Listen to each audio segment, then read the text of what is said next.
The slap echoed through first class. The flight attendant Victoria glared down at the pregnant black woman whose cheek was already turning red. "You people never want to follow the rules," she sneered.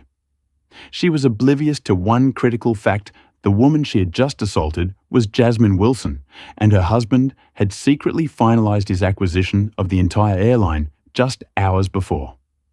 As Jasmine clutched her belly, fighting through a contraction, she reached for her phone. Victoria believed she had just asserted her authority. In reality, she had just ended her 20-year career. The slap echoed through first class. Jasmine's cheek burned as she clutched her pregnant belly. The flight attendant smirked, unaware of the man photographing everything from row 2.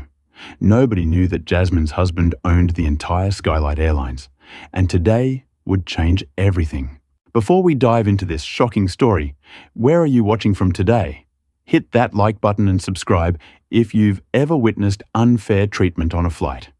The next few minutes will show you how one powerful moment of injustice led to an airline's complete transformation. Jasmine Wilson smoothed her navy maternity dress as she settled into seat 3A in first class. At 32, she had become one of Chicago's most accomplished corporate lawyers, known for breaking barriers at her prestigious firm. Her 7-month pregnant belly pressed against the seatbelt as she tried to get comfortable for the flight from Atlanta to Chicago.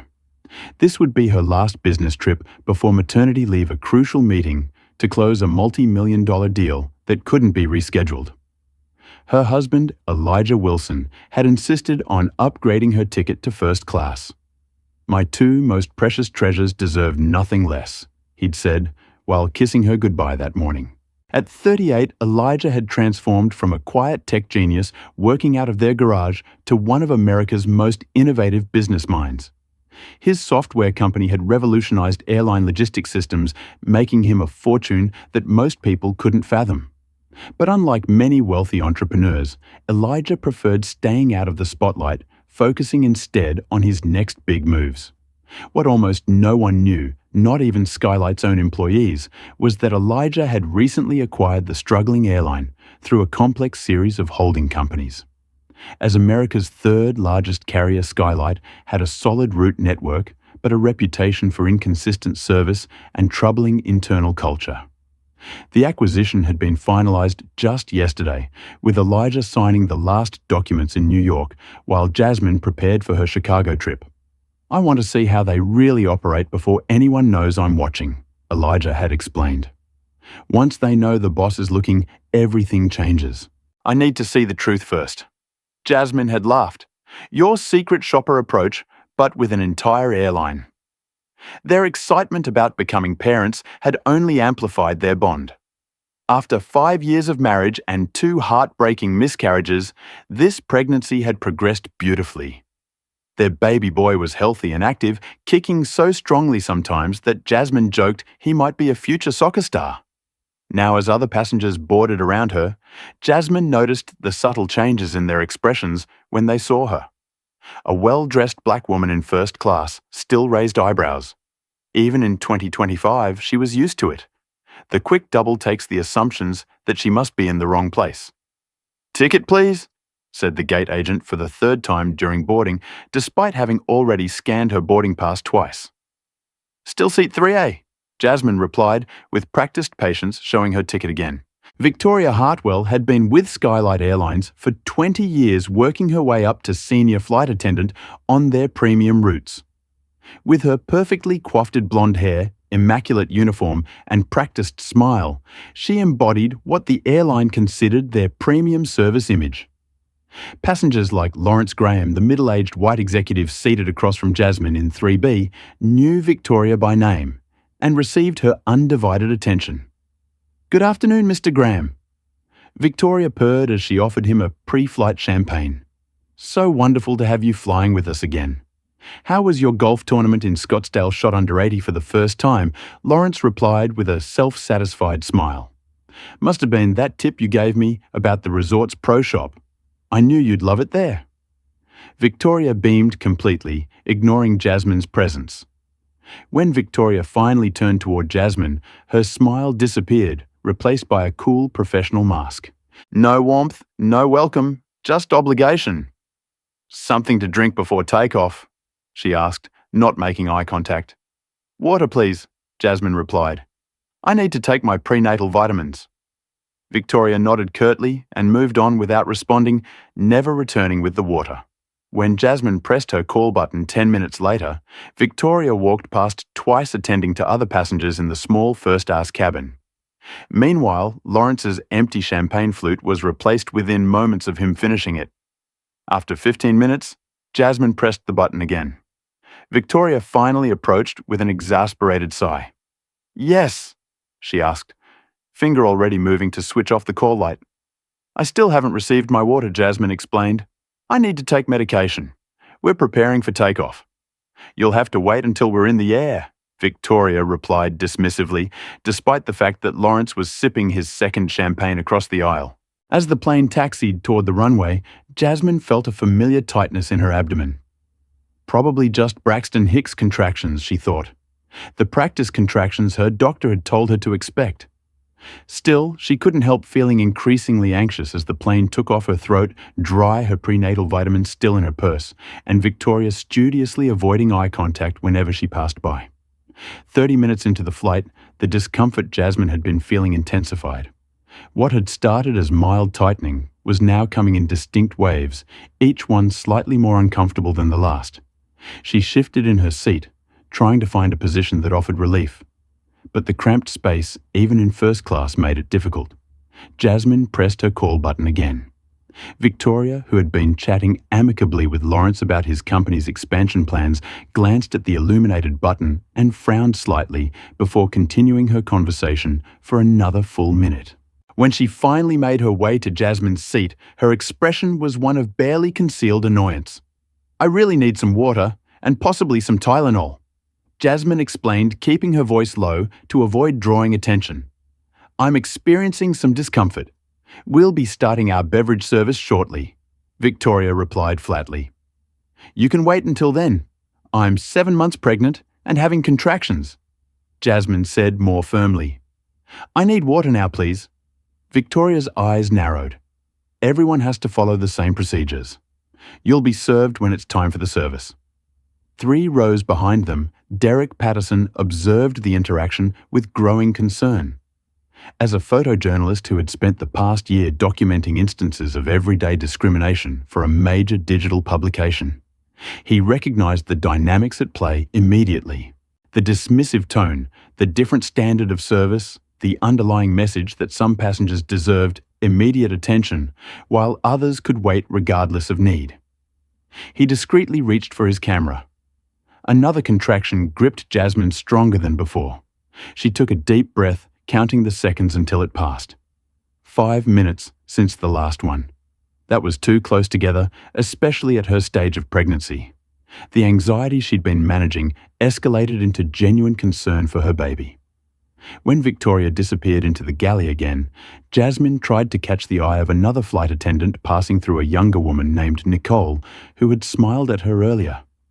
But Nicole was busy in economy class, and the seatbelt sign remained illuminated due to mild turbulence. After 20 more minutes with no response to her repeatedly pressed call button, Jasmine made a decision. Her baby's well-being was more important than airline protocols. She carefully unbuckled her seatbelt and stood steadying herself against the seat as another contraction began. Victoria emerged from the galley instantly, as if she had been watching for exactly this moment. Ma'am, the seatbelt sign is on, she announced loudly enough for the entire first-class cabin to hear. You need to return to your seat immediately. I need medical attention, Jasmine replied, one hand on her belly. I've been trying to get assistance for almost an hour. Victoria stepped closer, invading Jasmine's personal space. You people never want to follow the rules, do you? Sit down now, or I'll have to report this as an incident. The cabin went silent. Even Lawrence Graham looked up from his laptop, startled by the confrontation unfolding in the small first-class section. Excuse me, Jasmine said, her lawyer's composure still intact despite the pain and indignity. I am having contractions and need water and pain relievers. This is a medical situation. Oh, please. Victoria scoffed. You're being dramatic. We deal with passengers like you all the time trying to get special treatment. Passengers like me? Jasmine repeated, her voice steady despite the implication. You mean pregnant women with medical concerns? You know exactly what I mean, Victoria said, stepping even closer. Now sit down and stop disrupting this flight with your theatrics. Jasmine stood her ground. I will sit down when you bring me water and pain relievers, and after I use the bathroom, which is my right as a passenger. What happened next occurred so quickly that some passengers would later disagree about the exact sequence. Victoria's hand moved in a swift arc, connecting with Jasmine's cheek with a sharp crack that seemed to echo through the cabin. The slap was hard enough to leave an instant red mark on Jasmine's face. Jasmine's hand flew to her cheek, her eyes wide with shock. Several passengers gasped. Derek Patterson's camera captured the exact moment. Victoria's face twisted with contempt. Jasmine's expression of disbelief, the red handprint already forming on her dark skin. How dare you touch me? Jasmine whispered, her lawyer's mind already cataloguing the assault, even as her hand protectively covered her belly. Victoria stepped back, suddenly aware that she had crossed a line from which there was no return. But rather than apologize, she doubled down. You threatened me, she said loudly. Everyone saw it. You got out of your seat, approached me aggressively. That's not what happened, Derek called out from his seat, his camera still recording. You slapped a pregnant woman who asked for water. The captain's voice came over the intercom before Victoria could respond. This is your captain speaking. Due to a situation in the cabin, we'll be making an unscheduled landing in Pittsburgh. Please remain seated with your seat belts fastened. Flight attendants prepare the cabin for arrival. As Victoria moved to secure the cabin, shooting venomous glares at both Jasmine and Derek. Jasmine slowly lowered herself back into her seat. Her cheeks stung, her contractions continued, and tears of humiliation threatened to fall. But she wouldn't give Victoria the satisfaction of seeing her cry. Instead, she thought of Elijah, wishing he were there, wondering how she would explain why she was landing in Pittsburgh instead of Chicago. She had no way of knowing that in a few hours, Skylight Airlines would regret ever having hired Victoria Hartwell. The plane touched down at Pittsburgh International Airport with a jolt. The hasty landing evident in the captain's handling. Police vehicles with flashing lights were already waiting on the tarmac when they taxied to a remote stand away from the main terminal. What should have been a routine flight had turned into a security incident with Jasmine Wilson cast as the instigator rather than the victim. Have you ever witnessed someone being blamed for a situation they didn't create? Type 1 in the comments if you've seen justice delayed because people in authority believe the wrong person. Hit that like button if you think airlines need to do better with how they treat all passengers equally. Are you ready to see how this situation spirals further before justice arrives? Let's continue. Through the windows, Jasmine could see airport security and police officers approaching the aircraft. Her heart raced as she realized the narrative was already being controlled by Victoria, who had disappeared into the cockpit immediately after landing, presumably to give her version of events to the authorities. Within minutes, the cabin door opened and 3 officers boarded the plane. They conferred briefly with the captain before Victoria emerged from the cockpit. Her face a mask of professional concern that couldn't completely hide her smug satisfaction. That's her, Victoria said, pointing directly at Jasmine. She became combative when asked to follow standard safety procedures. She threatened me and created a disturbance that endangered the flight. Officer Jenkins, a stocky man with a military-style haircut and impassive expression, approached Jasmine's seat while his colleagues positioned themselves in the aisle as if preparing for resistance. Ma'am, we need you to come with us, Jenkins stated flatly. Officer, I'm 7 months pregnant and was denied water and medical assistance. Jasmine explained calmly, her legal training kicking in. The flight attendant slapped me when I stood to use the restroom. Multiple passengers witnessed this. Jenkins glanced around the cabin. Did anyone see what happened here? The silence that followed was deafening. Passengers suddenly became intensely interested in their phones, magazines, or the views out the windows. Even Lawrence Graham, who had had a clear view of the entire incident, pretended to be engrossed in his laptop. I saw everything Derek Patterson finally said standing from his seat. I have photographs of the flight attendant striking this woman. She's the victim here, not the aggressor. Officer Jenkins barely acknowledged Derek. "Sir, please remain seated. We'll take statements later." Turning back to Jasmine, he continued, "Ma'am, please gather your belongings and come with us. We need to ask you some questions." "Am I being detained?" Jasmine asked, her voice steady despite her racing heart. "We're just going to sort this out at the terminal," Jenkins replied evasively. "Please cooperate." With no real choice, Jasmine collected her purse and carried on wincing as another contraction tightened across her abdomen. Victoria watched from the galley arms, crossed a slight smile playing at the corners of her mouth. Officer Derek tried again, holding up his camera. "I have evidence that Sir interfering with an investigation is a federal offence." One of the other officers cut in, "Please remain seated until all passengers are cleared to deep plane."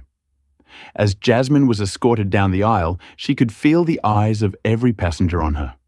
Some looked away in shame, others in discomfort, a few with undisguised curiosity about the pregnant black woman being removed from first class. The humiliation burned almost as much as her cheek still did from Victoria's slap. In the jetway, more security personnel waited. Jasmine was not permitted to enter the main terminal through the regular gate. Instead, she was directed down a service stairwell to the tarmac where a security vehicle waited. The officers flanked her as if she might attempt to flee despite her obvious pregnancy and the absurdity of where she might run to on an active airfield. "My phone," Jasmine said, reaching for her purse. "I need to call my husband. You can make calls after questioning." Jenkins replied gently but firmly, taking her purse and handing it to another officer. Standard procedure. The security vehicle transported her to a side entrance of the terminal away from the public areas. Jasmine was led through service corridors to a small windowless room with a table, 4 chairs, and nothing else. The institutional beige walls and fluorescent lighting created an atmosphere more appropriate for criminal interrogation than for addressing a customer service issue. "Please wait here," Jenkins said as he left the room. The door closed behind him with a distinct click that suggested it had been locked. Alone in the room, Jasmine finally allowed herself a moment of vulnerability. Tears welled in her eyes as she gently rubbed her belly, feeling her baby move within her.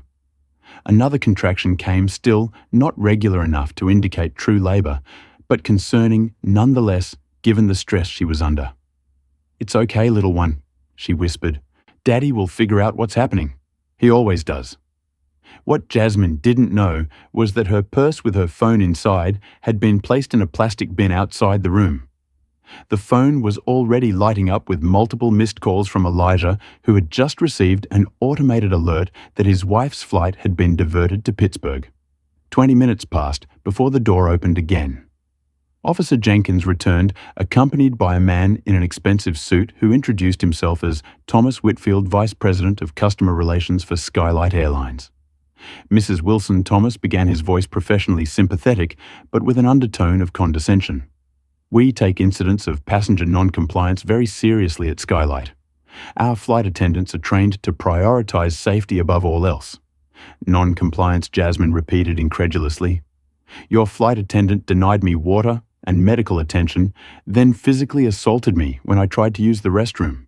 I'm 7 months pregnant and having contractions, which I repeatedly informed her about." Thomas smiled thinly. "According to our senior flight attendant, you became verbally abusive when asked to remain seated during the seatbelt sign, then physically threatening, causing her to defend herself." "That's absolutely false," Jasmine replied, her lawyer's mind now fully engaged despite her physical discomfort. "There were multiple witnesses.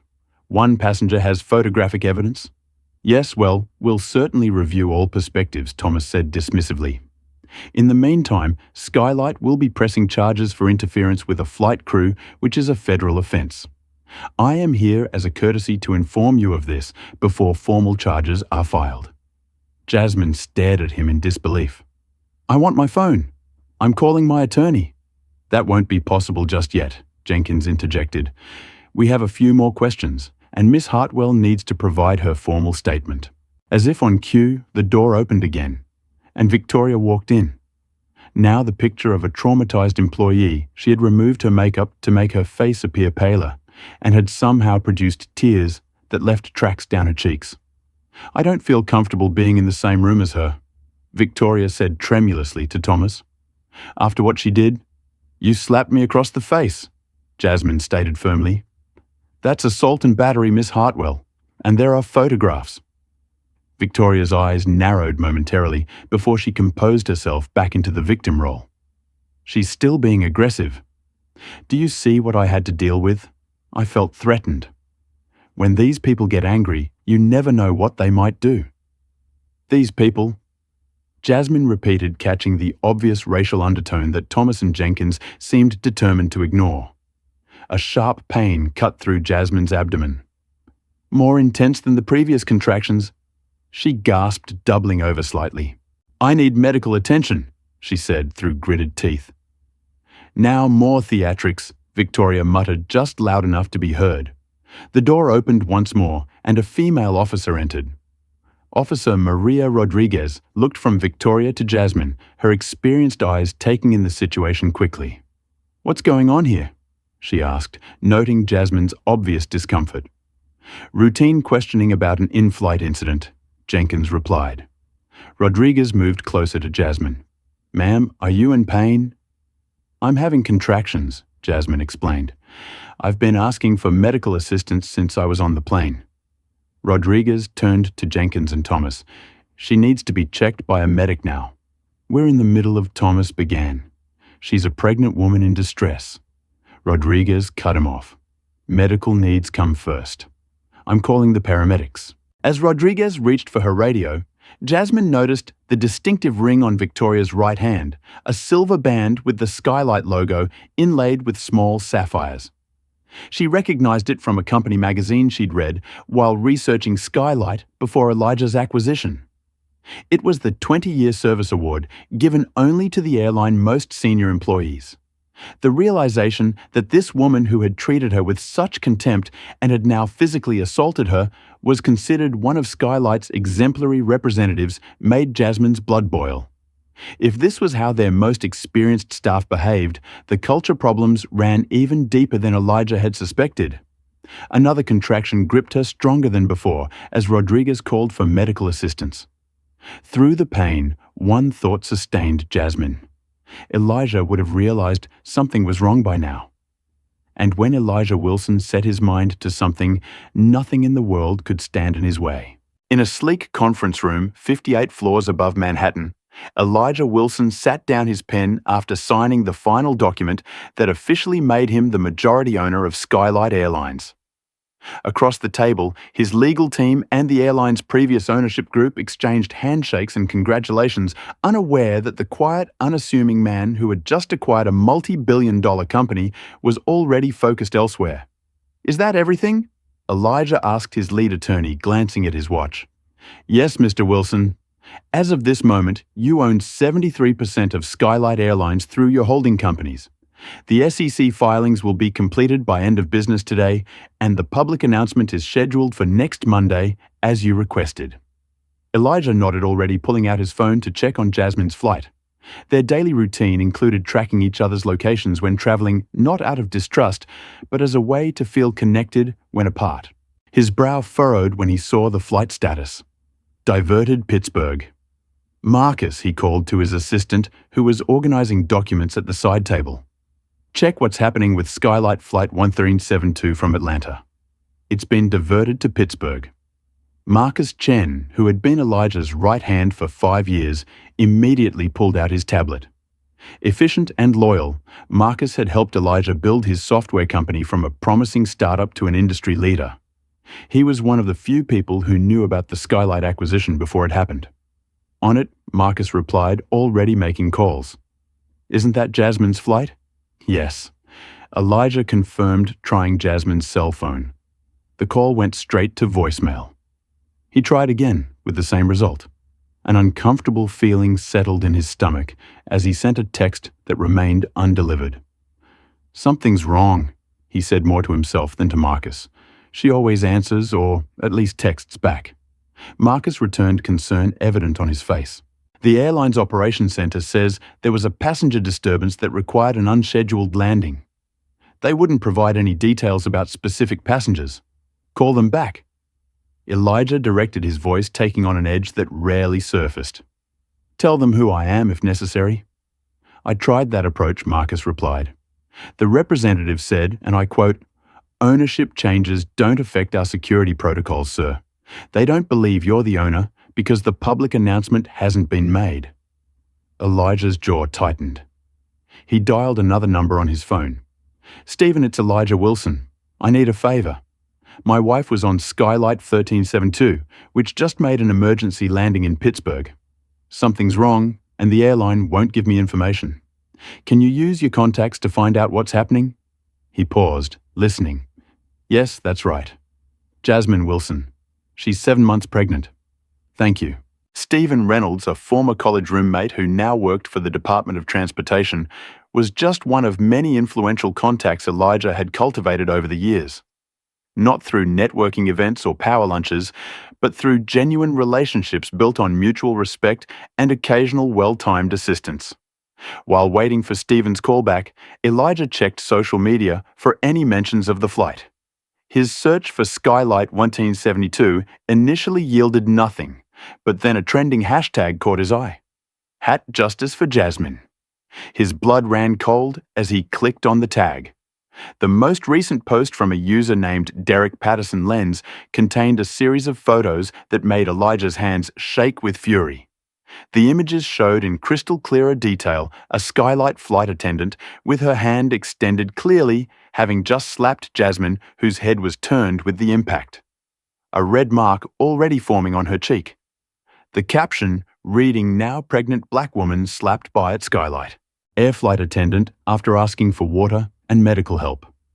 Flight diverted to Pittsburgh, where victim, not aggressor, was detained. Justice for Jasmine flying while black." The post, just 17 minutes old, had already been shared thousands of times. Comments were flooding in, many from people claiming to know someone on the flight who confirmed the photographer's account. Elijah's phone rang. Stephen returning his call. "Elijah, I've got some information. Your wife is being held in a security room at Pittsburgh International. The airline is alleging she interfered with the flight crew, but my contact at the airport says there's a lot of confusion about what actually happened. Apparently, a passenger has photos contradicting the flight attendant story, and they're going viral." "I've seen them," Elijah said, his voice dangerously calm. "Is Jasmine all right?" "She's pregnant, Stephen. She needs medical attention if she's stressed. My contact says a female officer just called for paramedics to check on her. That's all I know right now." "Thank you. I need one more favor. Tell your contact to make sure no one intimidates or pressures my wife until I get there. I'm on my way now." Ending the call, Elijah turned to Marcus. "Have my jet prepared for immediate departure to Pittsburgh. Call Diane and have her assemble our legal response team. I want them on the plane with us, and get me Alexander Pierce on the phone." Alexander Pierce was the CEO of Skylight, a man who had no idea that, as of 20 minutes ago, he answered to Elijah Wilson. "What are you going to do?" Marcus asked, already making the necessary arrangements. Elijah's normally warm brown eyes had turned to flint. "I'm going to show them exactly what happens when you mess with my family." As Marcus stepped away to make the calls, Elijah's phone chimed with a notification. Derek Patterson had posted an update. Skylight VP of Customer Relations just arrived. Instead of addressing the assault by their employee, they're threatening the victim with federal charges. This woman is pregnant and asked for water. At Skylight Air is doubling down on their disgusting behavior. #Justice for Jasmine. The post included a photo taken through a window in the terminal showing Jasmine being escorted by security personnel. Her face a mixture of dignity and distress. Elijah's phone rang again. This time, it was the call from Alexander Pierce that Marcus had arranged. "Mr. Pierce, this is Elijah Wilson." "Mr. Wilson." Pierce replied, confusion evident in his voice. "I was told this is urgent, but I'm afraid I don't recall having any business with you. Our corporate development team handles potential partnerships, and my assistant would be happy to." "I own your airline," Elijah interrupted. "As of 18 minutes ago, I am the majority shareholder of Skylight, but that's not why I'm calling." There was a moment of stunned silence before Pice found his voice. "I wasn't aware of any ownership change. Our board would have checked your email. The confirmation from your board chair was sent while we've been talking. But again, that's not why I'm calling right now. I'm calling about my wife, Jasmine Wilson, who was just assaulted by one of your flight attendants and is now being detained at Pittsburgh International Airport. Another silence longer this time. When Pierce spoke again, his tone had changed completely. Mr. Wilson, I had no idea. I'm just learning about an incident on one of our flights, but I wasn't aware of the details or that your wife was involved. I assure you, we will get to the bottom of this immediately. No, Mr. Pierce, I will get to the bottom of this. You've already demonstrated how your organization handles situations like this by blaming the victim and threatening her with federal charges. Your Vice President of Customer Relations is currently intimidating my pregnant wife instead of addressing the assault committed by your employee. There must be some misunderstanding, Pice stammered. Thomas Whitfield is one of our most experienced executives. He wouldn't. There are photographs Mr. Pearson witnesses. Your most experienced flight attendant slapped my wife across the face for requesting water while experiencing pregnancy contractions. It's already trending on social media, and by the time I land in Pittsburgh, it will be a full-blown PR catastrophe for your airline. My airline Marcus approached, giving Elijah a thumbs up to indicate the jet was being prepared. I'll be in Pittsburgh in 90 minutes, Elijah continued. I expect my wife to receive immediate medical attention and official apology and the termination of every employee involved in this disgraceful incident, including you if necessary. Mr. Wilson, please allow me to handle this personally. I'll fly to Pittsburgh immediately and ensure you've had your chance to handle it. Now it's my turn. 90 minutes, Mr. Pierce. The clock is ticking. Elijah ended the call and turned to Marcus. Let's go and keep monitoring social media. I want to know everything that's happening in real time.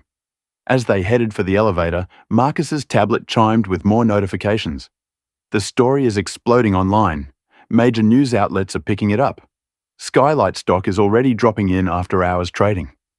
Elijah nodded grimly.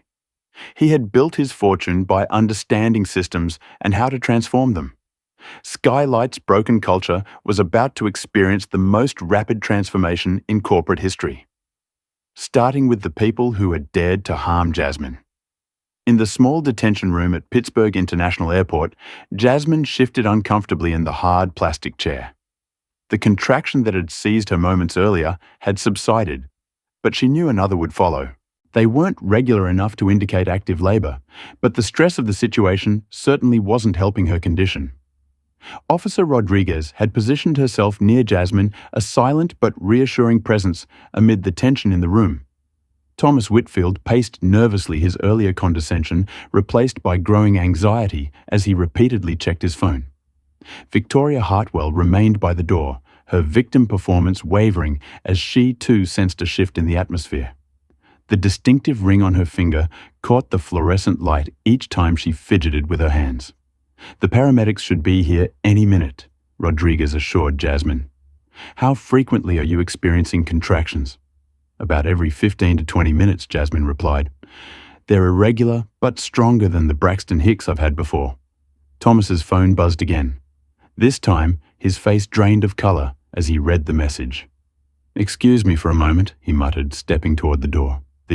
Sir, we're in the middle of processing this incident, Officer Jenkins objected.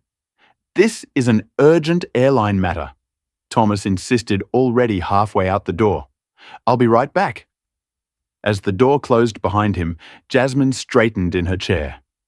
Despite her physical discomfort and the humiliation she had endured, she was still Jasmine Wilson's senior partner at Davis Wong and Blackwell, specializing in corporate litigation. It was time to take control of the situation.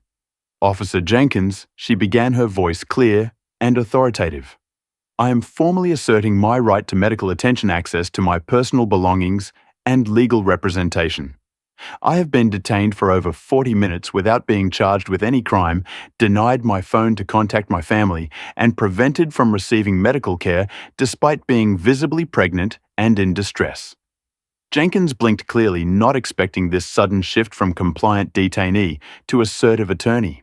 Ma'am, this is standard procedure, for there is no standard procedure that permits denying medical care to a pregnant woman, Jasmine interrupted. And as I am a licensed attorney, I can assure you that detaining me without charges while refusing my access to counsel is a clear violation of my rights." Victoria scoffed. Now she's claiming to be a lawyer. What's next? Jasmine turned her gaze to Victoria, unflinching. "I am Jasmine Wilson's senior partner at Davis Wong and Blackwell in Chicago. You can verify this with a simple internet search. And yes, Miss Hartwell, I am an attorney, one who specializes in cases exactly like this one. Corporate liability for employee misconduct." Victoria's smug expression faltered slightly, but she recovered quickly. "That doesn't change what happened on that plane. You were disruptive and threatening. A claim contradicted by photographic evidence and witness testimony." Jasmine countered. "What is that ring on your finger? Miss Hartwell, the 20-year service award from Skylight, isn't it given only to exemplary employees who embody the company's values?" Victoria's hand instinctively covered the ring. "How would you know about that? I make it my business to know about the companies I interact with," Jasmine replied evenly. "Just as I know that Skylight's employee handbook explicitly prohibits physical contact with passengers under any circumstances. Section 8.3, if I recall correctly." Officer Rodriguez looked impressed despite herself. "The paramedics are taking too long. I'm going to check on their status," she said, moving toward the door. Before leaving, she turned to Jenkins. "Make sure Mrs. Wilson gets her belongings." Now, as Rodriguez left, Thomas Whitfield re-entered the room, his earlier confidence completely evaporated. He looked at Jasmine with new eyes, fearful, calculating eyes. "Mrs. Wilson?" He began, his voice unnaturally high. "There seems to have been a significant misunderstanding. We at Skylight Airlines value all our passengers equally and take any allegations of mistreatment extremely seriously." "That's not what you said 15 minutes ago when you threatened me with federal charges," Jasmine replied coolly. "What changed, Mr. Whitfield?" Thomas tugged at his collar. "New information has come to light that suggests we need to re-evaluate the situation. Perhaps we could speak privately." "No," Jasmine said firmly. "Anything you have to say can be said in front of these officers and Ms. Hartwell, who remains an employee of Skylight, despite physically assaulting me." Victoria stepped forward, her act of vulnerability completely abandoned. "You're blowing this completely out of proportion. If there was any physical contact, it was minor, and in response to your aggressive behavior." "So you admit there was physical contact?" Jasmine asked the lawyer in her, seizing on the admission. "I didn't." "That's not what I—" Victoria stammered. Miss Hartwell Thomas cut in sharply. "I need to speak with you outside now." Victoria looked confused by Thomas's sudden change in demeanor, but followed him to the door. As they exited, Jasmine heard Thomas hissing. "Do you have any idea what you've done? Who she is?" The door closed, leaving Jasmine with Officer Jenkins, who now seemed unsure of his role in the unfolding situation. "I'd like my person phone, please," Jasmine requested again, more firmly this time. Jenkins hesitated only briefly before nodding. "I'll get them for you." When he stepped out, Jasmine was finally alone. She took a deep breath and placed both hands on her belly. "Your daddy's coming," she whispered to her unborn child. "I can feel it." A particularly strong contraction seized her, then causing her to gasp. As she focused on her breathing, the door opened again. Not Jenkins returning with her belongings, but Officer Rodriguez with 2 paramedics. "Mrs. Wilson, these paramedics are going to check you over," Rodriguez explained, ushering them in. The medical assessment was quick, but thorough blood pressure elevated, but not dangerously so. The baby's heartbeat strong and regular. The contractions, while concerning, appeared to be stress-induced rather than preterm labor. "You need to rest and hydrate," the female paramedic advised. "Ideally, we'd like to transport you to a hospital for monitoring, given your condition and the stress you've experienced." "I'll wait for my husband," Jasmine decided. "He should be here soon." As the paramedics were packing up their equipment, the door burst open again. Thomas Whitfield returned, now accompanied by a different man, older, silver-haired, exuding corporate authority. He introduced himself as Alexander Pierce, CEO of Skylight Airlines. Mrs. Wilson Pierce began, his voice practiced and smooth. "On behalf of Skylight Airlines, I want to extend our deepest apologies for the unfortunate experience you've had today. We pride ourselves on exceptional service, and clearly we have failed you in that regard." Jasmine regarded him coolly. "Mr. Pierce, unfortunate experience is what you call it, when the in-flight entertainment doesn't work. I was denied water while pregnant, physically assaulted by your senior flight attendant, then detained and threatened with federal charges by your VP of Customer Relations. That's not an unfortunate experience. It's assault, false imprisonment, and discrimination." Pice winced at each accusation. "You're absolutely right, and those are serious allegations that we intend to address immediately. If you'd be willing to accept our transportation to the finest hotel in Pittsburgh, we can ensure you receive proper rest while we arrange priority travel to Chicago tomorrow. Of course, Skylight would cover all expenses, including any medical care you might require." "Where is Miss Hartwell?" Jasmine asked, ignoring his offer. Pice shifted uncomfortably. "She's been removed from duty pending a full investigation, and Mr. Whitfield also being dealt with appropriately." Jasmine nodded slowly. "I see. And what changed in the last 30 minutes, Mr. Pierce? When I arrived, I was a criminal. Now I'm being offered the royal treatment." What happened? Pierce's carefully constructed facade cracked slightly. "Mrs. Wilson, in the interest of transparency, we've become aware that this incident has attracted significant attention on social media. The photos taken by another passenger have unfortunately created a narrative. That a narrative?" Jasmine interrupted. "You mean an accurate documentation of what actually occurred?" "Of course," Pice backpedaled. "What I meant to say is that Skylight takes all customer feedback seriously." And the door opened once more, and Officer Jenkins finally returned with Jasmine's person phone. "Your belongings, Mrs. Wilson. You're free to go whenever you'd like." "No charges?" Jasmine asked pointedly. Jenkins looked embarrassed. "No, ma'am. No charges." Jasmine immediately checked her phone, finding 27 missed calls and numerous text messages from Elijah. Before she could call him back, another contraction gripped her stronger than the previous ones. She breathed through it, aware of the concerned looks from the paramedics. "I think we should transport you to the hospital now," the male paramedic suggested. "These contractions are increasing in intensity." Jasmine nodded, her earlier resolve weakening as her body reminded her of its priorities. "All right, but I need to call my husband first." As she dialed Elijah's number, she couldn't help noticing the distinctive Skylight service ring on Victoria's finger earlier, a symbol of the airline's values that had been so thoroughly contradicted by the woman's actions. It made her wonder how many other passengers had suffered similar treatment without having the resources or platform to fight back. The phone connected, and Elijah's voice came through tense with worry. "Jasmine, are you all right? I've been trying to reach you for an hour." "I'm okay," she assured him, though her voice betrayed her exhaustion. "But I'm going to the hospital to get checked out.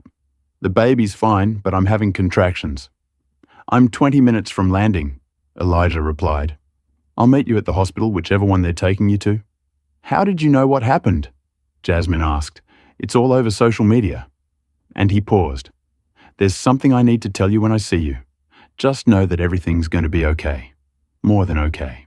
As Jasmine ended the call, she looked up to find Pierce staring at her with a new expression, one of dawning horror as he pieced together the implications of her husband's imminent arrival. "Your husband," he began cautiously, "would that be Elijah Wilson?" Jasmine smiled for the first time since the ordeal began. "Yes, Mr. Pierce. Elijah Wilson. I believe you two might have spoken recently." The color drained from Pierce's face as the full impact of the situation finally hit him. He wasn't just dealing with a wronged passenger or a PR crisis. He was dealing with the wife of the man who now owned the entire airline. The University of Pittsburgh Medical Center was only 15 minutes from the airport, but for Jasmine, the ambulance ride felt much longer. Each jolt of the vehicle sent waves of discomfort through her body as the paramedics monitored her vital signs and maintained a steady flow of conversation to keep her distracted. What happened on that flight wasn't just about one rude flight attendant, was it? Have you ever witnessed someone in authority abuse their power, thinking there would be no consequences? Type 1 in the comments if you believe Victoria should lose her job for what she did. Hit the like button if you're relieved Jasmine is finally getting medical attention. What do you think will happen when Elijah arrives? Let's find out together. Meanwhile, at Pittsburgh International Airport, the situation was rapidly evolving from an isolated incident into a full-blown crisis for Skylight Airlines. Derek Patterson had positioned himself in the terminal food court where he had access to power outlets and Wi-Fi and was providing real-time updates to his growing online audience. His latest post showed the paramedics transporting Jasmine through the terminal. Pregnant woman finally receiving medical care after being detained for over an hour. Sources say she's experiencing contractions after being slapped and stressed by Skylight Air staff. Justice for Jasmine flying while black. The hashtag had exploded with celebrities, civil rights organizations, and thousands of ordinary citizens sharing Derek's photos and demanding accountability. Skylight's social media team was overwhelmed, their generic responses only fueling public outrage. In the first-class lounge, Lawrence Graham nursed his third scotch, unable to shake the image of Jasmine's face after Victoria slapped her. He had remained silent when the officers questioned the passengers, telling himself it wasn't his problem, that getting involved would only complicate his own travel plans and possibly jeopardize his platinum status with the airline. But now, watching the story unfold on the lounge television CNN was already running breaking news segments featuring Derek's photos. Lawrence felt the weight of his cowardice. He had directly witnessed the entire incident from thrift away. He had seen Victoria ignore Jasmine's requests for water. He had heard the slap and seen the red handprint it left, and he had said nothing. His phone buzzed with a text from his daughter. "Dad, isn't this the flight you're on? Did you see this happen? Why isn't anyone helping her?" Lawrence stared at the message, shame washing over him. His 24-year-old daughter, who had attended every Black Lives Matter protest in their hometown, who had raised him to be a better man than he'd been today. What would he tell her? That he'd stayed silent to protect his airline status. In the executive offices of the airport, Alexander Pierce paced nervously, while Thomas Whitfield sat with his head in his hands. Their phones had not stopped ringing. Board members, major shareholders, media outlets, all demanding explanations. "How bad is it?" Thomas asked, though he already knew the answer. "Our stock is down 17% in after-hours trading," Pice replied grimly. "The board chairman called me directly. They're deeply concerned about the leadership team's handling of the situation. We followed protocol," Thomas insisted weakly. The flight attendant reported a disruptive passenger. The flight attendant slapped a pregnant woman on camera. Pice exploded. And not just any pregnant woman. The wife of Elijah Wilson, who as of today owns 73% of this airline. "How was I supposed to know who she was?" Thomas protested. "She didn't say anything about her husband owning the airline because they were evaluating our operations incognito, you idiot. And we just showed them exactly how broken this airline is." Their argument was interrupted by Pierce's assistant. "Sir, there's a woman here to see you, a lawyer named Gabriel Washington. She says she represents Mrs. Wilson and Mr. Patterson." Pierce groaned. Now they have a civil rights attorney. Perfect. In the terminal, Derek was surprised when a confident black woman in an impeccable suit approached his table. "Mr. Patterson, I'm Gabrielle Washington, civil rights attorney. I understand you have documentation of what happened to Jasmine Wilson today." Derek nodded. "I have dozens of photos from the moment the flight attendant ignored her requests through the slap and the aftermath. I've already posted some online." "I saw," Gabrielle replied. "Very effective, but I'd like to see all of them. I've been retained to represent both you and Mrs. Wilson in this matter." Derek raised an eyebrow. "I didn't call a lawyer." "No," Gabrielle smiled. "Elijah Wilson did for both of you. He's landing in about 10 minutes and things are about to get very interesting for Skylight Airlines." As they reviewed the photos together, Officer Maria Rodriguez approached their table. "Mr. Patterson, we need to speak with you about the photographs you took on the aircraft. They're material evidence in an ongoing investigation." Gabriel stood extending her hand. "Gabriel Washington, counsel for Mr. Patterson. Any questions for my client will need to go through me, and I'd be happy to provide copies of the photographs for your investigation, provided they're being used to investigate the assault against Mrs. Wilson, not to build a case against her." Rodriguez nodded. "That's exactly why I'm here. We've had a development. Another passenger has come forward with testimony that corroborates Mr. Patterson's account and the photographs." Derek and Gabriel exchanged surprised glances. "Who?" Derek asked. "Lawrence Graham Rodriguez," replied. "He was seated directly across from Mrs. Wilson in first class. He witnessed the entire incident and has provided a sworn statement confirming that the flight attendant was the aggressor and Mrs. Wilson was denied water and medical assistance." In a small conference room near the executive offices, Lawrence Graham finished signing his statement, his hand trembling slightly. "I should have spoken up sooner," he admitted to Officer Rodriguez. "I was worried about it. Doesn't matter what I was worried about. It was wrong to stay silent."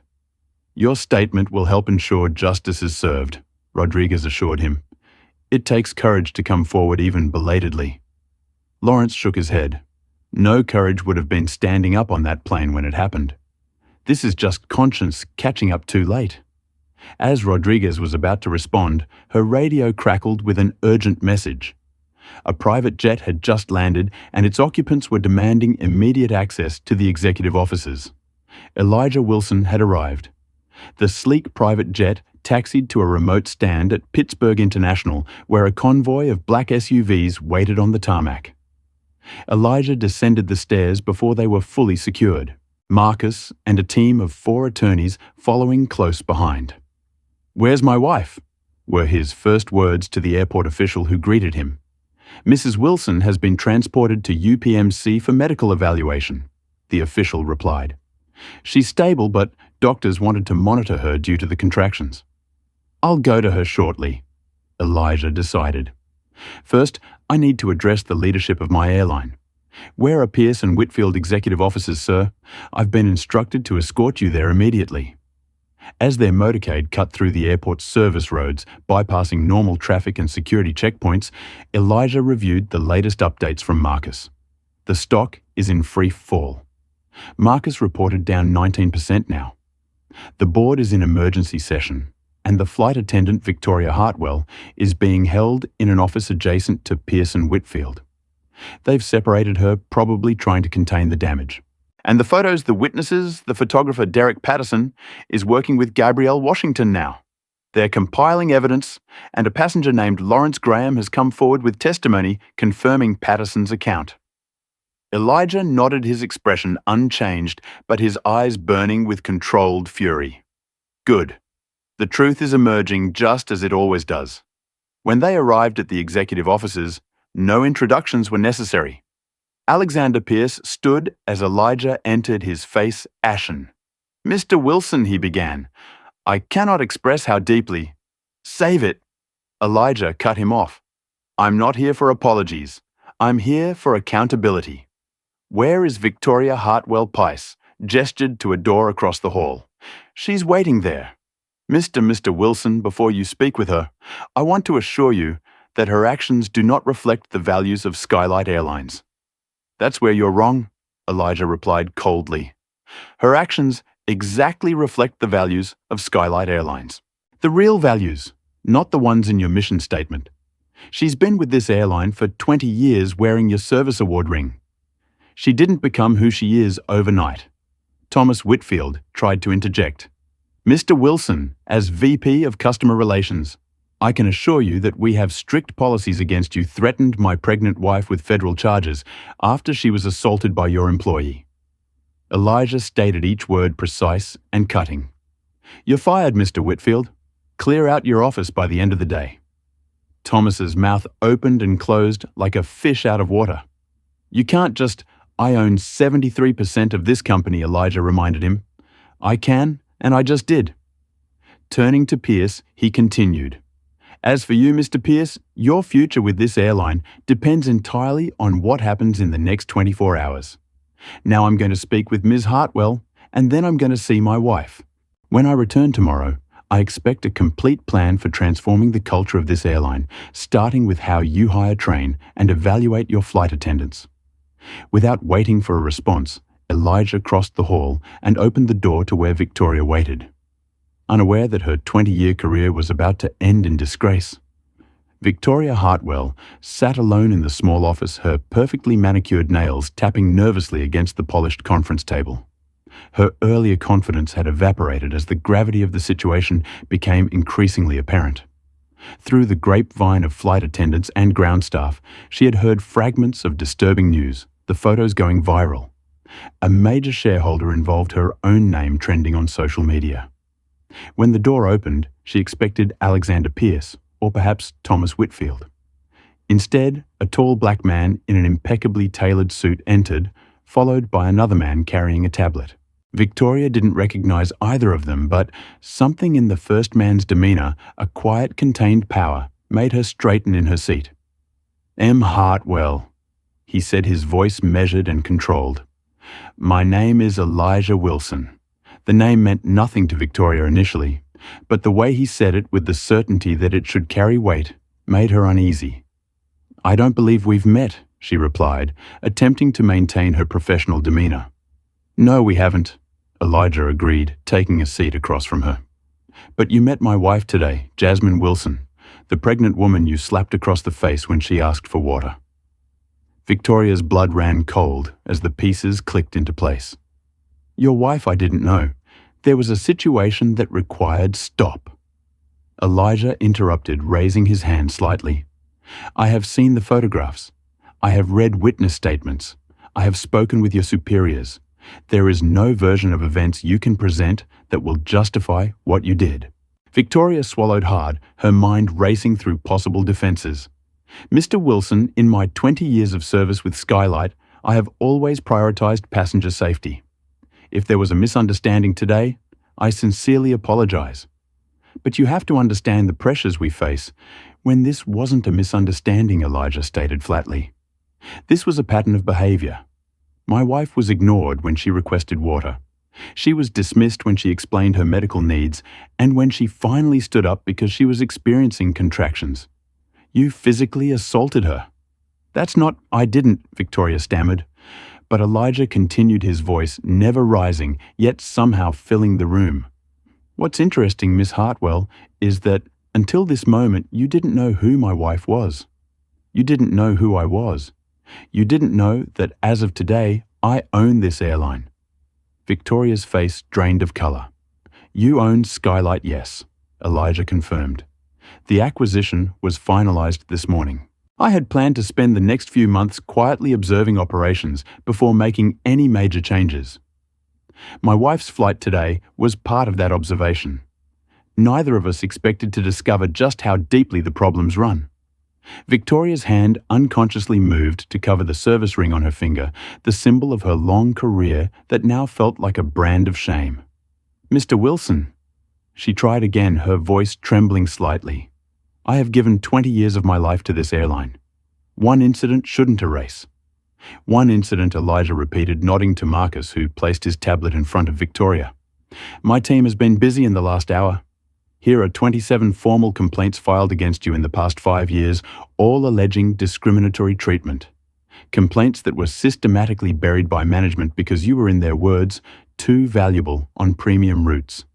He swiped to the next screen. "Here are social media posts from passengers dating back 3 years describing encounters with you that mirror my wife's experience today. Different passengers, same behavior. Another swipe. And here is an internal performance review where your supervisor noted your particular attention to our highest value customers while diplomatically suggesting you could improve interactions with diverse passengers." Victoria stared at the evidence, unable to form a coherent response. "The truth, Ms. Hartwell, is that today wasn't an isolated incident or a momentary lapse in judgment. It was simply the first time your behavior was caught on camera and the first time you targeted someone with the resources to fight back." Victoria's professional facade finally crumbled completely. "What do you want from me?" "An apology." "Fine, I apologize. I had no idea she was your wife. I had no idea you owned the airline. If I had known," and that Elijah interrupted, his voice suddenly sharp, "is exactly the problem. You're not sorry for what you did. You're sorry you did it to someone with power." If Jasmine had been any other pregnant black woman asking for water, you would feel completely justified in your actions. He stood straightening his suit jacket. Victoria Hartwell, your employment with this airline is terminated effective immediately. You will surrender your company identification service ring and any other Skylight property before leaving the premises. You will not receive severance pay, and the company will not contest your unemployment claim, provided you sign a non-disclosure agreement regarding the terms of your termination. Victoria gasped. You can't do this. I have rights. The union will. The Flight Attendants Union has already issued a statement condemning your actions and distancing themselves from what they describe as conduct that violates both our professional standards and basic human decency. They will not be representing you in this matter. As if to confirm his words, Marcus turned the tablet to show her the union statement already published online. This isn't fair. Victoria protested, tears of rage forming in her eyes. One mistake. 20 years of mistakes that finally caught up to you, Elijah corrected her. The only unfair thing is how long it took for there to be consequences. He moved toward the door, then paused. One more thing, Miss Hartwell. My legal team will be in touch regarding the assault charges my wife intends to file. I suggest you retain counsel. As Elijah left the room, Victoria sat frozen, the full weight of her actions and their consequences finally sinking in. Her career was over, her reputation was destroyed, and the power she had wielded so carelessly for years had evaporated in an instant. Outside in the hallway, Alexander Pierce waited anxiously, Thomas Whitfield noticeably absent. Mr. Wilson, Pierce began, I've taken the liberty of drafting an initial response to the situation. A public apology compensation for your wife, disciplinary action for those involved. Mr. Pierce, Elijah cut him off. I'm going to see my wife now. She's in a hospital because of your company's failures. Tomorrow morning at 8, I expect to see a comprehensive plan for transforming this airline's culture starting from the top. If that plan impresses me, you might keep your job. If not, you'll join Ms. Hartwell and Mr. Whitfield in the unemployment line. Pice nodded rapidly. Of course, Mr. Wilson, I'll have it ready. And again, please extend my deepest apologies to your wife for this inexcusable incident. Save your apologies for tomorrow, Elijah replied. Actions matter more than words. That's a lesson Skylight is about to learn very thoroughly. As Elijah and his team made their way to the waiting vehicles that would take them to the hospital, Marcus leaned in. The media is gathering outside. They've gotten wind that the new owner is on site. Do you want to make a statement? Elijah shook his head. Not yet. First, I need to see Jasmine. Then we'll decide how to tell this story. Not just what happened today, but what's going to change tomorrow. In the hospital waiting room, Derek Patterson and Gabrielle Washington were comparing notes when a nurse approached them. Are you the friends Mrs. Wilson mentioned? She asked. She's asking to see you. She's stable, and the doctor has confirmed it's not active labor, just stress-induced contractions that should subside with rest. Derek and Gabriel followed the nurse to Jasmine's room, where they found her resting in a hospital bed monitors, tracking her vital signs and the baby's heartbeat. Despite the ordeal she had endured, Jasmine's face brightened when she saw them. The crusading photojournalist and the legal cavalry she greeted them. Thank you both for everything you've done today. I just documented what happened, Derek said modestly. You lived through it, and your documentation is making sure no one can deny what happened. Jasmine replied, That's more important than you know. Gabrielle approached the bed, taking Jasmine's hand. How are you feeling? Really better now, Jasmine admitted. The contractions are less frequent. The baby's vital signs are perfect, and knowing that Elijah is handling things at the airport gives me peace of mind. As if summoned by her words, the door opened and Elijah Wilson entered the room. For a man who had just fired multiple executives and fundamentally altered the course of a major airline, he looked remarkably composed. But when his eyes found Jasmine, the corporate warrior vanished, replaced by a husband whose only concern was his wife's well-being. Jasmine, he breathed, crossing the room in 3 strides to take her hand. Are you all right? Is the baby? We're both fine, she assured him, her fingers interlacing with his. Just some stress-induced contractions. The doctor says they should stop completely now that everything's being resolved. Elijah gently touched her cheek where the faint outline of Victoria's handprint was still visible. I'm so sorry this happened to you. It's not your fault, Jasmine insisted. It's my airline, he replied softly, which means it's my responsibility to fix it. A knock at the door interrupted their reunion. Officer Rodriguez entered, followed by a hesitant Lawrence Graham. Mrs. Wilson, Rodriguez began, I wanted to update you personally. We've completed our investigation and will be filing assault charges against Victoria Hartwell. Mr. Graham here has provided a witness statement that corroborates everything in the photographs. Lawrence stepped forward, unable to meet Jasmine's eyes at first. Mrs. Wilson, I want to apologize for not speaking up sooner. I saw everything that happened on the plane, and I remained silent when the officers questioned us. There's no excuse for my inaction, and I'm deeply sorry. Jasmine studied him for a moment. You're the man who was sitting across from me, the one Victoria was serving champagne. Lawrence nodded, shame evident in his posture. Yes, I've been a platinum member for years. Victoria always treated me like royalty, and I liked the special treatment. I didn't want to risk losing it. But watching what happened to you and then doing nothing about it, I couldn't live with myself. You came forward eventually, Jasmine acknowledged. That counts for something. If there's anything I can do, Lawrence offered. Anyway, I can help make this right. Elijah, who had been quietly observing the exchange, spoke up. Actually, Mr. Graham there might be. As a frequent flyer who's witnessed both sides of skylight service culture, your perspective could be valuable as we implement changes. Lawrence looked surprised, but nodded eagerly. Of course, whatever you need. As the room filled with discussion about next steps and legal strategies, Jasmine squeezed Elijah's hand to get his attention. So she said quietly, a small smile playing at her lips. When were you going to tell me you bought an airline tonight, actually? He replied with a sheepish grin. I was going to surprise you when you got back from Chicago, but it seems the airline had a surprise of its own planned. Some surprise, Jasmine set her free hand resting on her belly where their son continued his strong, reassuring movements. But maybe it happened this way for a reason. Now you know exactly what needs to change. Elijah nodded thoughtfully. And we're going to change it together. The hospital room had transformed from a place of medical concern to an impromptu strategy session. Jasmine, still connected to monitoring equipment, but now sitting up with renewed energy, was at the center of an unlikely alliance. Elijah and his corporate team, Gabriel Washington with her civil rights expertise, Derek Patterson with his photographic evidence, Officer Rodriguez representing law enforcement, and Lawrence Graham providing insider perspective as a long-time frequent flyer. The doctor says I can be discharged tomorrow morning, Jasmine informed the group.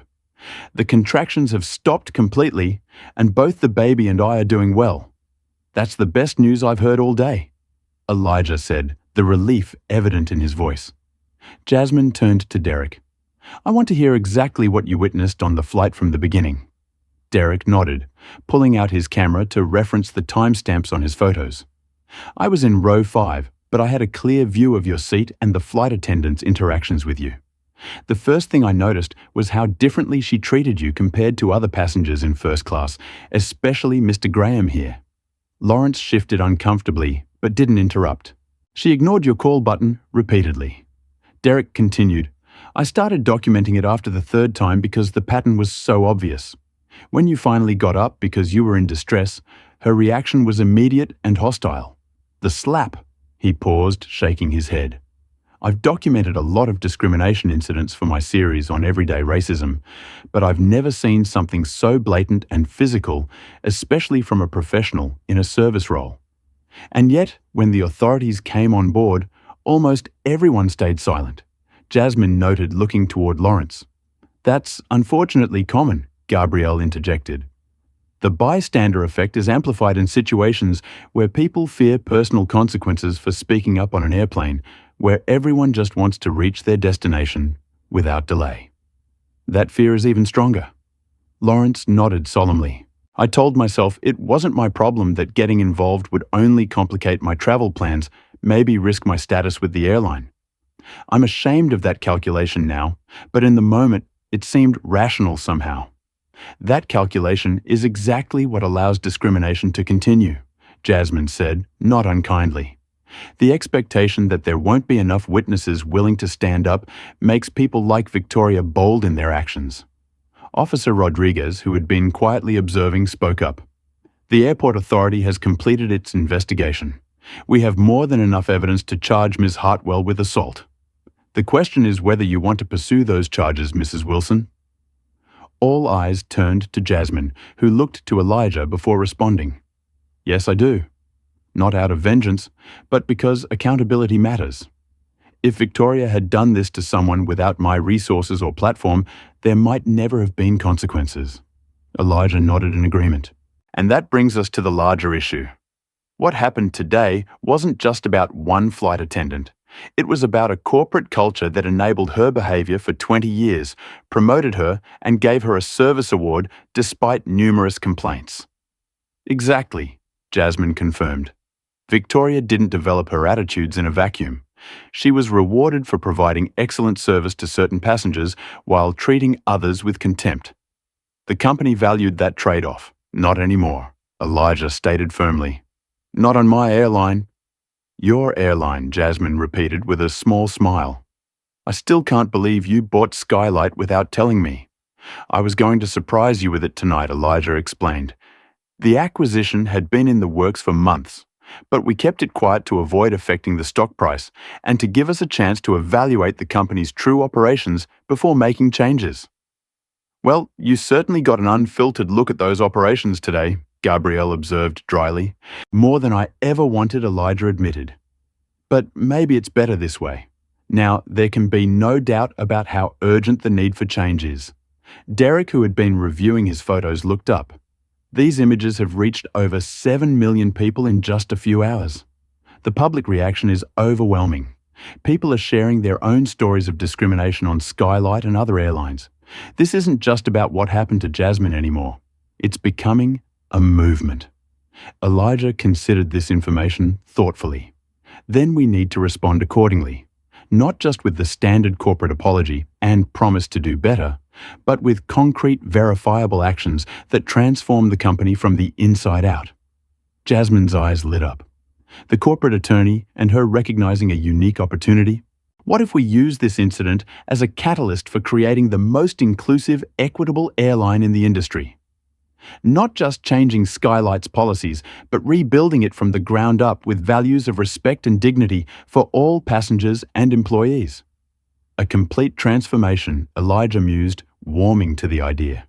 New name, new training, new leadership, new culture. I could help with that. Lawrence offered unexpectedly. My company specializes in corporate culture consulting. We've never worked with an airline before, but the principles of inclusive leadership are universal, and I'd be willing to contribute to the training program. Gabrielle added, My firm has developed anti-bias curricula for several major corporations. As the discussion continued evolving from addressing the immediate crisis to envisioning a completely reimagined airline, Jasmine felt a sense of purpose, replacing the trauma of the day's events. What had begun as a humiliating and painful experience was transforming into an opportunity for meaningful change that could benefit millions of travelers. A nurse entered to check Jasmine's vital signs, smiling at the animated conversation she was interrupting. Everything looks perfect, Mrs. Wilson, but remember the doctor wants you to rest. Too much excitement isn't good for the baby. I'll make sure she rests, Elijah promised, giving Jasmine's hand a gentle squeeze. As the others prepared to leave, promising to reconvene the next morning, Derek lingered behind for a moment. Mrs. Wilson, I hope you don't mind, but people online are asking for updates about your condition. They're genuinely concerned. Jasmine considered this. You can tell them I'm stable, and the baby is doing fine, and that we're grateful for their support. After everyone had gone, leaving just Elijah and Jasmine alone in the hospital room, she finally allowed herself to process the full emotional weight of the day. I kept thinking about how many other women like me have experienced what I did today, but without anyone to advocate for them, she said quietly. Without photographic evidence, or influential witnesses or husbands who own airlines? Elijah nodded solemnly. That's why this can't just be about making it right for you. It has to be about making it right for everyone. Do you remember what you said when you first considered buying Skylight? Jasmine asked that I wanted to transform it from a company known for getting people from point A to point B into one known for how it treats people along the way. Elijah recalled. Well, Jasmine said with a small smile, I think we just found our mission statement. 6 months later, a sleek jet bearing the distinctive blue and gold livery of Horizon Airways, formerly known as Skylight Airlines, touched down at Chicago O'Hare International Airport. The rebranding had been just one visible aspect of the airline's complete transformation under its new ownership. In the front cabin, Jasmine Wilson gently rocked 3-month-old Elijah Jr. as the plane completed its landing roll. The healthy baby boy, born 2 weeks early but had a robust 7 Lib, had his father's thoughtful eyes and his mother's determined chin. First flight successful? Jasmine whispered to her son, who responded with a happy gurgle. And Mommy didn't even have to ask twice for water. Indeed, the flight attendant assigned to their cabin, a young woman named Tiana Brooks, had been attentive and professional throughout the journey, treating every passenger with the same level of respect and care. This wasn't by chance. It was the result of a comprehensive overhaul that had transformed every aspect of the airline in the 6 months since that fateful flight. The day after the incident, Elijah had made good on his promise to revolutionize the company. Alexander Pierce had presented a hastily assembled plan for addressing the immediate PR crisis, but it had fallen far short of the fundamental changes Elijah envisioned. Pice was removed as CEO that same morning, replaced temporarily by Elijah himself, until a more suitable leader could be found. That leader turned out to be Christina Reynolds, a respected aviation industry veteran known for her commitment to equity and innovation. As the first black woman to lead a major U.S. airline, her appointment had made headlines. But it was her actions in the months that followed that truly distinguished her leadership. Under Christina's guidance, and with Jasmine's direct involvement, Horizon Airways implemented the most comprehensive amphibious training program in the industry. Every employee, from baggage handlers to pilots, underwent the mandatory training developed by a team led by Gabrielle Washington. Unlike the superficial diversity seminars common at many corporations, this program addressed systemic issues, unconscious bias, and practical scenarios drawn from real passenger experiences. The infamous photos taken by Derek Patterson now hung prominently in the company's headquarters and training centers. Not to shame, but to remind. This is our origin story Christina often told new employees. Not one we're proud of, but one we learn from every day. Victoria Hartwell's very public firing had sent a clear message throughout the company that discriminatory behavior would no longer be tolerated. She had attempted to sue for wrongful termination, claiming she was being made a scapegoat for systemic issues. But the overwhelming evidence against her had resulted in the case being dismissed. The assault charges had been resolved with a plea agreement requiring community service and sensitivity training. Thomas Whitfield had quietly disappeared from the aviation industry altogether. His approach to customer relations now recognized as emblematic of the old culture. Horizon was determined to leave behind. Perhaps most significantly, Jasmine had established the Horizon Equity Foundation, funded by the airline's profits and dedicated to addressing discrimination in the travel industry as a whole. The foundation provided legal support to travelers who experienced mistreatment, funded research on creating more inclusive travel environments, and offered scholarships to underrepresented groups pursuing careers in aviation. Lawrence Graham had become an unlikely but committed ally in these efforts. True to his word, his consulting firm had helped develop new service standards that ensured all passengers received equitable treatment. More surprisingly, he had become a vocal advocate for corporate accountability, sharing his own journey from silent bystander to active participant in creating change. As for Derek Patterson, his photographs of the incident had earned him a Pulitzer nomination and transformed his everyday discrimination project into a national conversation. He now served on the Horizon Equity Foundation's board of directors, continuing to document both injustice and progress. The transformation hadn't been without challenges. Some long-time employees had resisted the changes, clinging to old ways of doing business.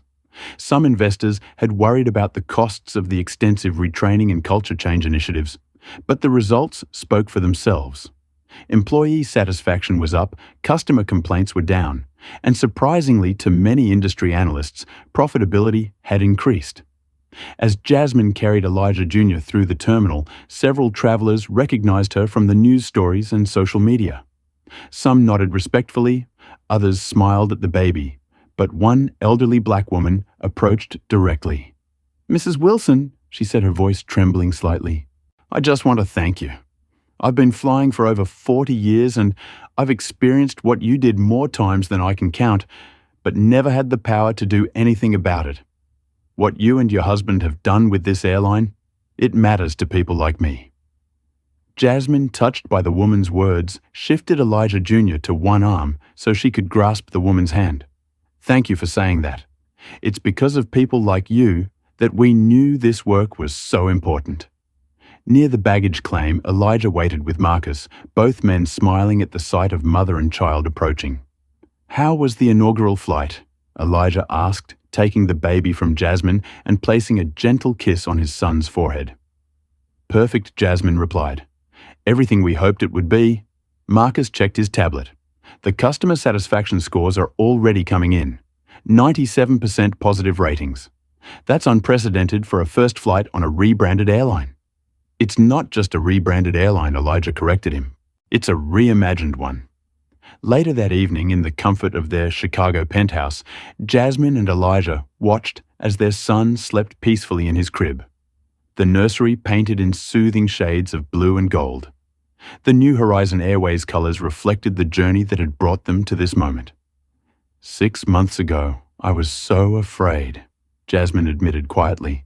"Not just for myself, but for our baby.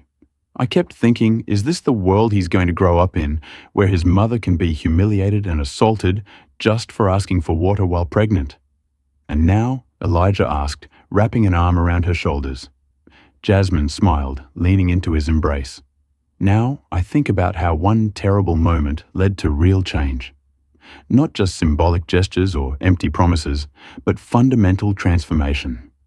That's the story I want to tell our son someday." On the wall opposite the crib hung a framed photograph. Not one of the infamous images from the plane, but a more recent one.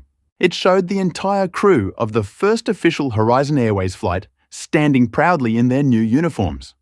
A diverse group united by a shared commitment to treating every passenger with dignity and respect. Beneath the photo was the company's new motto, words that had emerged from Jasmine and Elijah's hospital room conversation 6 months earlier. "It's not just about where we take you. It's about how we treat you along the way. What would you do if you witnessed discrimination like what happened to Jasmine? Would you speak up immediately, like Derek, stay silent, like Lawrence initially did, or something in between? Leave a comment with your thoughts. If this story moved, you please hit that like button and subscribe to hear more powerful stories about people fighting injustice. Share this video if you believe more companies need to be held accountable for how they treat all customers. Thank you for watching. And remember, one person with courage can spark transformation that affects thousands. This story reminds us that discrimination doesn't exist in isolation. It thrives in environments where it's tolerated and even rewarded. Victoria wasn't created in a vacuum. She was the product of a system that valued certain passengers over others and ignored complaints from those deemed less important. Real change requires more than removing one bad actor. It demands examining and transforming the entire culture that enabled them.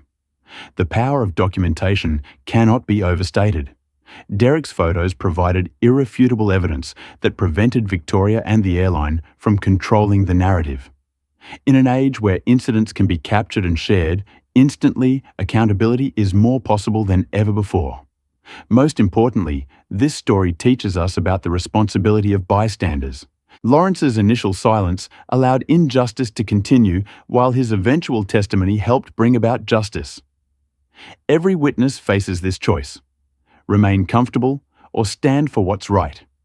True transformation begins when enough people choose courage over comfort, using whatever privilege or power they have to protect those being mistreated. Remember, systemic change often starts with a single incident that exposes deeper problems. The question isn't whether discrimination will occur, but how we respond when it does. Has something in this story resonated with your own experiences? Perhaps you've witnessed discrimination or been treated unfairly while traveling. Share your story in the comments below. Your voice matters in this important conversation.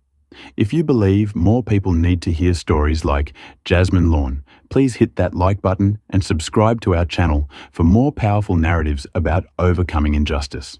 Have you ever stood up against discrimination like Derek did, or regretted staying silent like Lawrence initially? What would you have done in their shoes? Let us know in the comments. Don't forget to share this video with someone who needs to hear this message. Together, we can create a world where everyone is treated with dignity and respect, regardless of who they are or what they look like. Thank you for watching, and remember, sometimes the most powerful act of courage is simply refusing to accept injustice.